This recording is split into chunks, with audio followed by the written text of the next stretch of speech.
জায়েশের আব্বু কলম্বো চারায় লেবুর কলম দিচ্ছে। কলম না কলম কলম লেবুর কলম দিচ্ছে। যাক, যাইতে যাইতে শ্বশুর বাড়ির গাছে একটা কলম দিয়ে থুয়ে গেল, ওইলেই হোক। আমরা কয়টা দিচ্ছি? 3টা।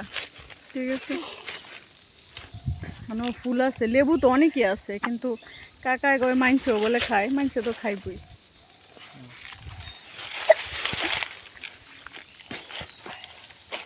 এই যে আমাদের পুকুরের কাজ প্রায় শেষ। ঠিক আছে, এই 3জন মানুষ নামছে দেখে এত তাড়াতাড়ি পরিষ্কার হয়েছে। এই যে পানি দেখছে এখন পরিষ্কার হয়ে গেছে। আয়েশের মামা এসে তো কালকে দেখলে চিনবেই না যে আয়েশের আম্মু কি করলো। দেখো জাকিয়া, সাইদুল, তোমরা ভিডিওতেই দেখো। এই দেখো আমার মৎস্য প্রজেক্ট কি হবে জানি না, কিন্তু প্রায় কমপ্লিট। এখন শুধু মাছ ছাড়বো, পরের সপ্তাহে আইসা খালি মাছ ছেড়ে দিয়ে যাবো গা।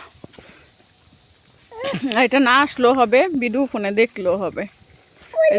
বাবা দিছে কলব, দেখছো কতগুলো? এই যে লেবু আছে এখানে, দেখছো? এই দেখো গাছের লেবু, বড় লেবু নাই এখন।